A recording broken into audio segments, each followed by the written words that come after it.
Good evening. Thank you for tuning in to Face to Face. I'm your host, Dennis Ward.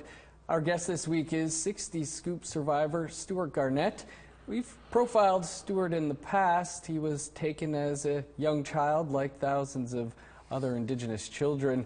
Stewart, at one point, ended up in California. In recent years, he was the lead plaintiff in a Manitoba-based class action lawsuit. Of course, the federal government recently reached a proposed $800 million settlement with some 60's scoop survivors. Stewart, thanks so much for taking some time to join us here on the show.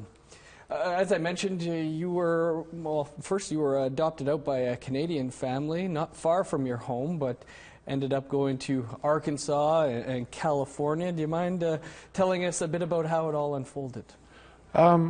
My adopted family, we lived in Oak Bank, Manitoba. My father worked for Cargill Incorporated. He was a manager with the swine production and was offered a promotion in Russellville, Arkansas.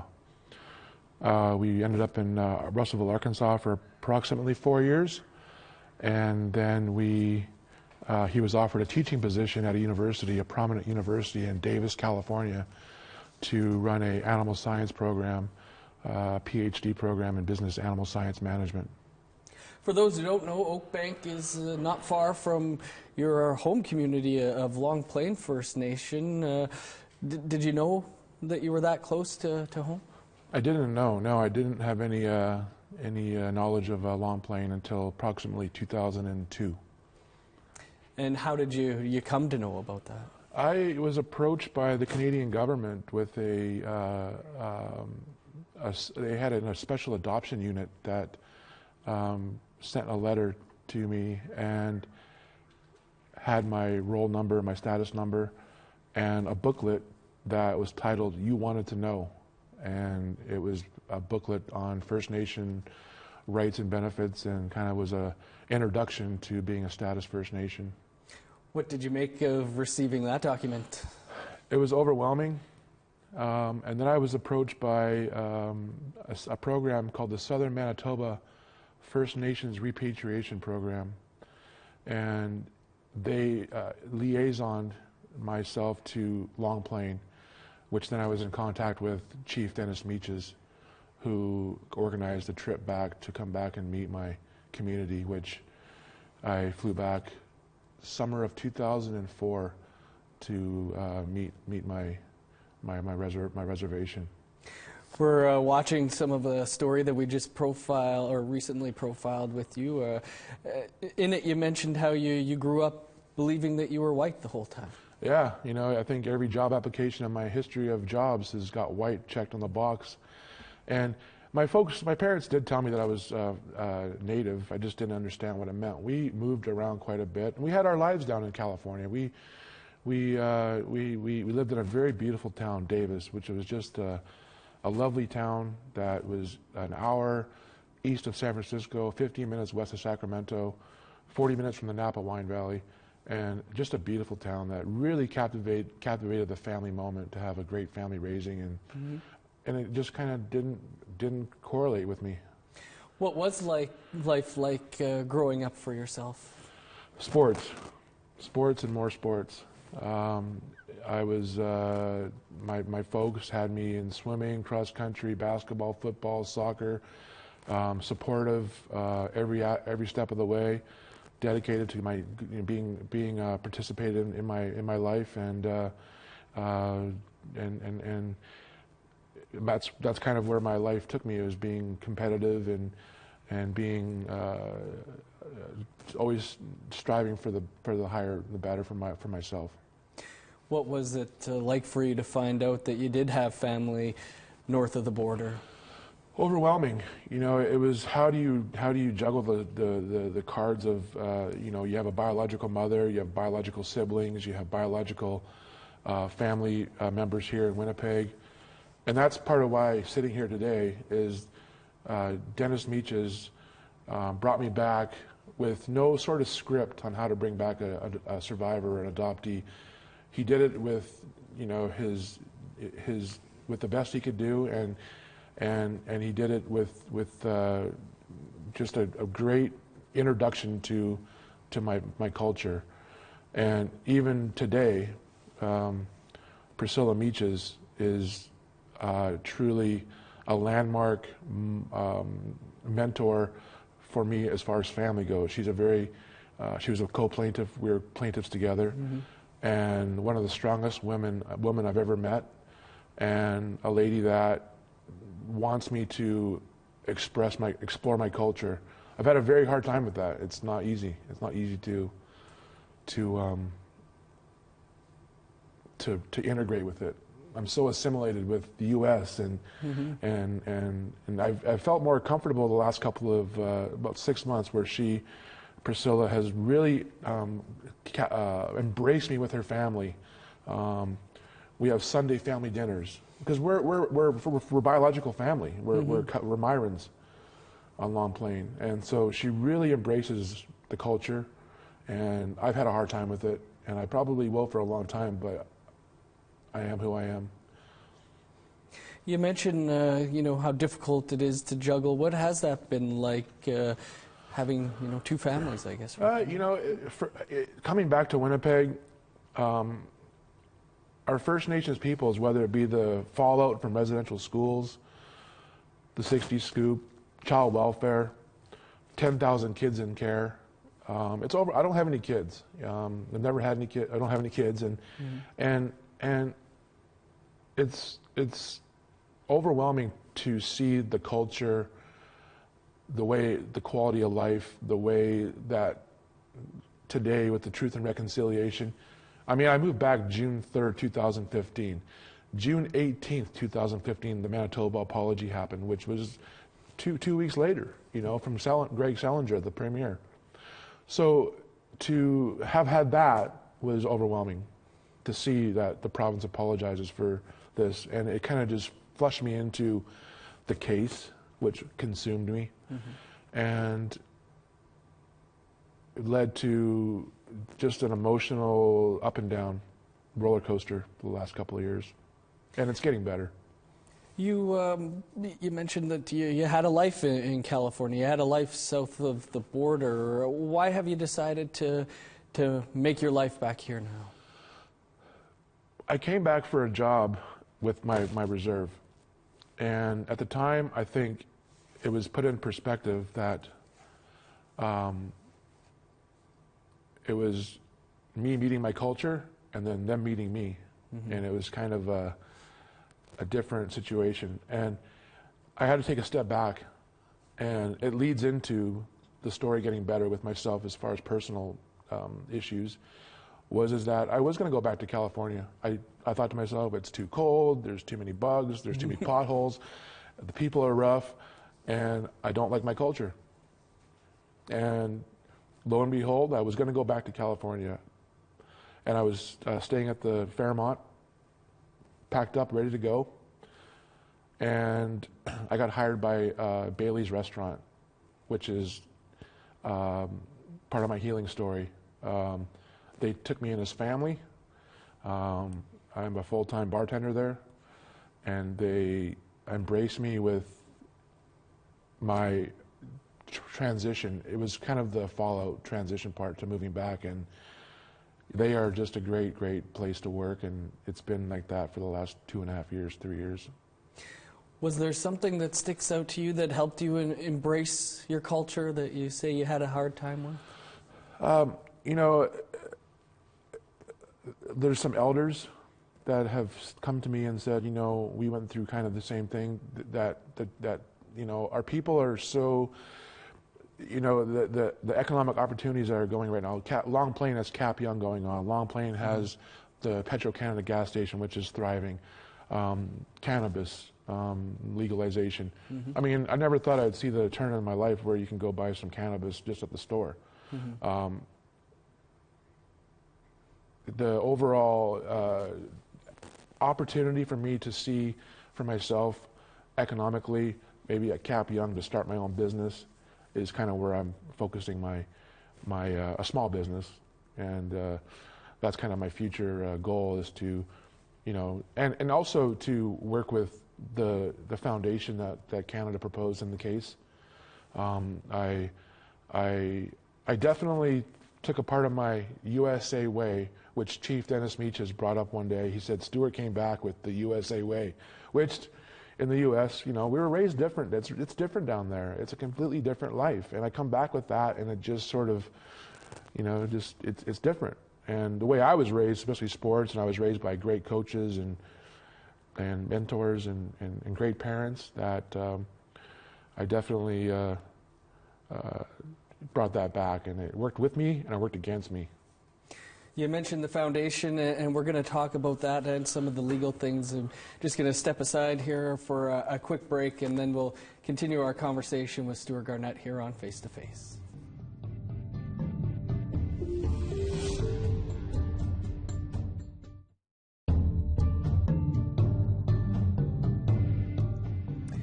Welcome back to Face to Face. Our guest this week is 60 Scoop survivor Stewart Garnett, who was adopted as a young child, like thousands of other Indigenous children, and ended up in California.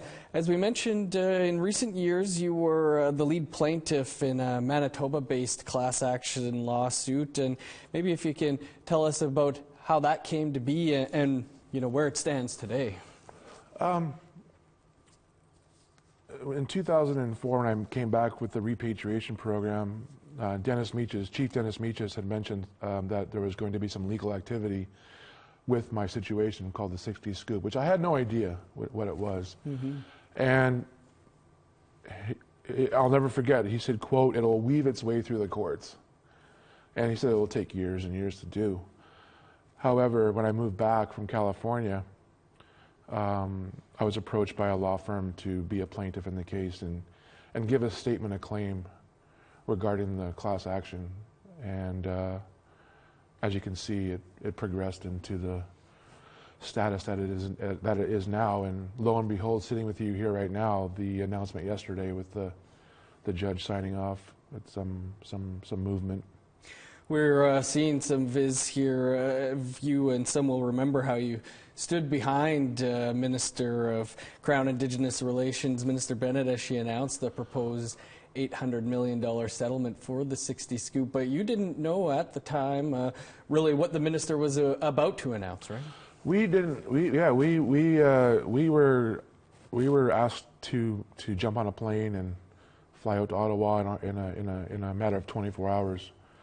And I'll be clearly honest with you. It was overwhelming. It was such a blur. I was kind of just there, and that's where I think that with today and in today's situation with First Nations, not just 60 Scoop. As a matter of fact, I've kind of detached myself from 60 Scoop because today, as a matter of fact, it still goes on. Mm-hmm. And what makes me better than the kid that's being adopted into a non-Aboriginal family today than years ago?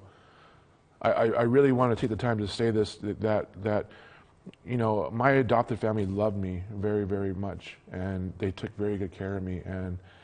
And when I moved back, I sort of saw, I've been looking for a word for a long time with our people, and I think it's the word unnurtured. And it's hard to see because it's a quality of life. Down in California, we're stimulated by the beautiful weather, by Hollywood, by the glamour of San Francisco, which I lived for 10 years, and it's sort of a different world. It's hard to express that. And then me being a head bartender downtown Winnipeg, I'm sort of the liaison for downtown. I'm a figure that's there full time, and I'm First Nation, and I wasn't proud of that for a long time. As a matter of fact, I wasn't proud of it at all. I was more detached from it, and it's kind of growing on me. What's that struggle been like for you? Like you stated, I was raised in the white world, and to go to feel tension, I won't say where I've gone, but I think that maybe word racism, maybe some profiling. The way I look, I get called Italian all the time, and so that's kind of where I just kind of let it go. But when you hear my name is Stewart Garnett, it's kind of a white name, But it's been hard to see our people with Canada that promotes itself as being this beautiful country, and yet, you know, you have when I came back, what is it, Shoal Lake water issues, or up north issues with and then the urban aspect. You can't get any better person than being urbanized than this, and to know that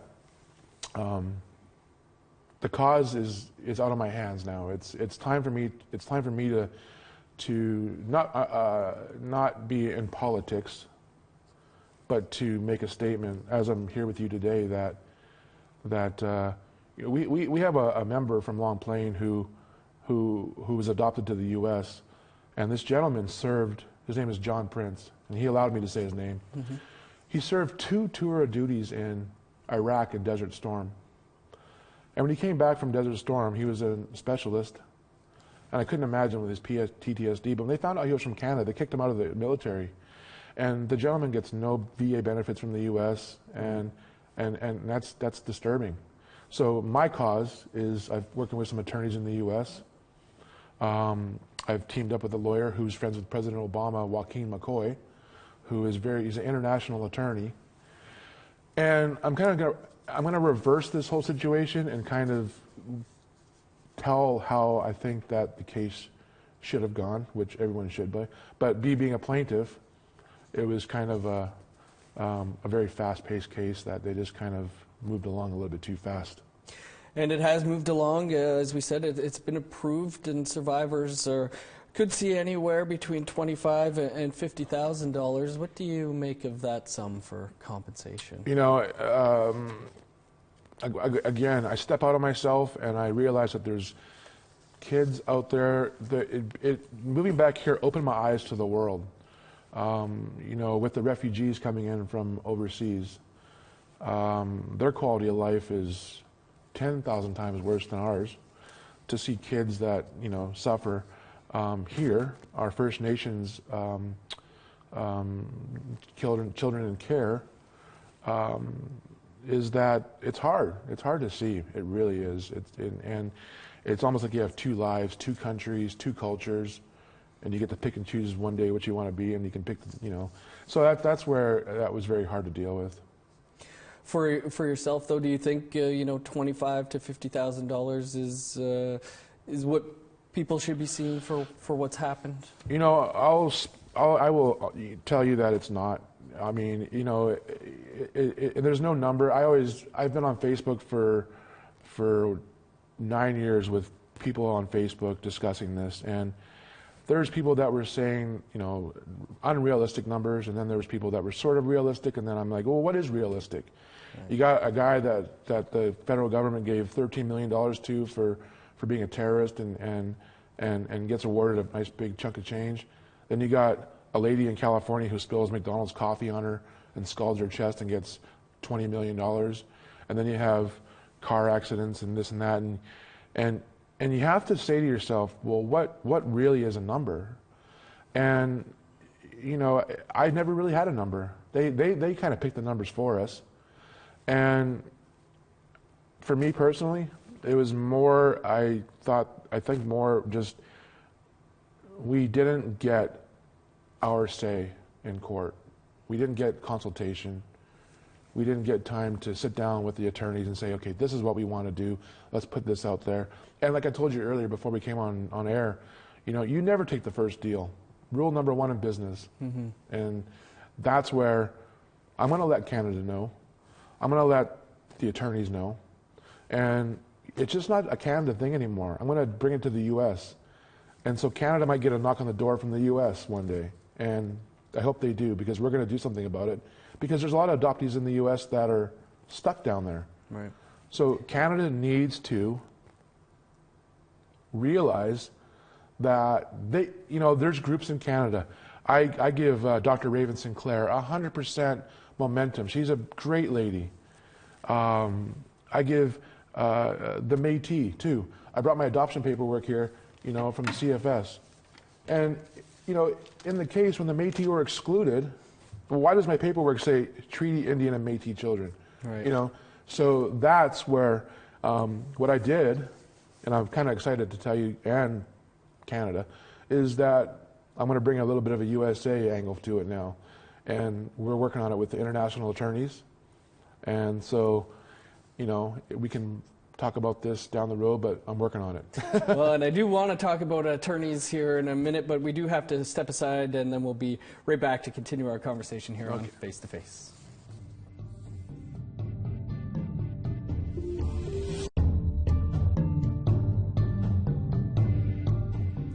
Welcome back to Face to Face. Our guest this week is 60's scoop survivor Stewart Garnett. And Stewart, we were talking about lawyers and litigation beforehand, and I'd like to hear what you feel about the fact that lawyers are going to get about $75 million to share from this settlement for the 60 scoop.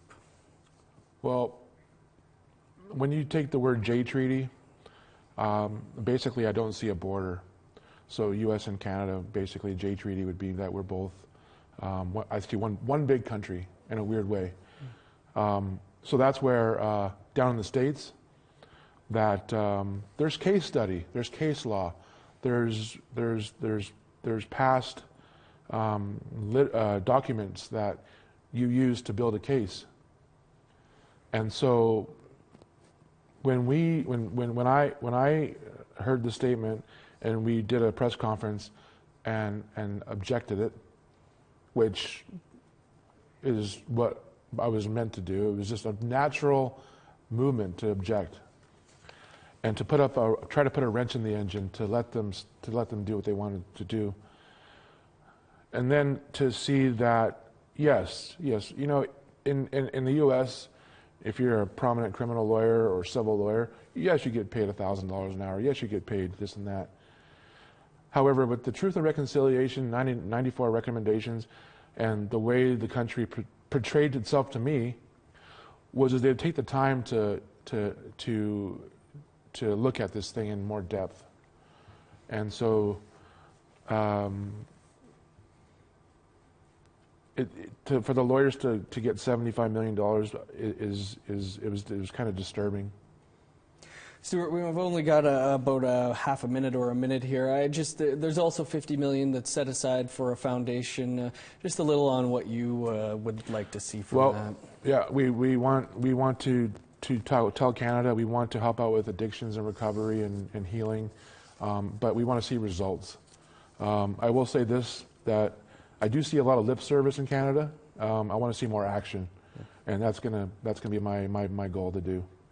Well, Stewart, we appreciate you coming on and sharing your story with us here and your thoughts. And unfortunately, that is all the time we have for the show this week. And we're always looking for new guests. So if you have any suggestions, please email us at news@aptn.ca. And this show and past episodes are available as podcasts. You can find those at aptn.ca/face-to-face podcast. Thanks for tuning in to Face to Face. I'm Dennis Ward. Have a great night.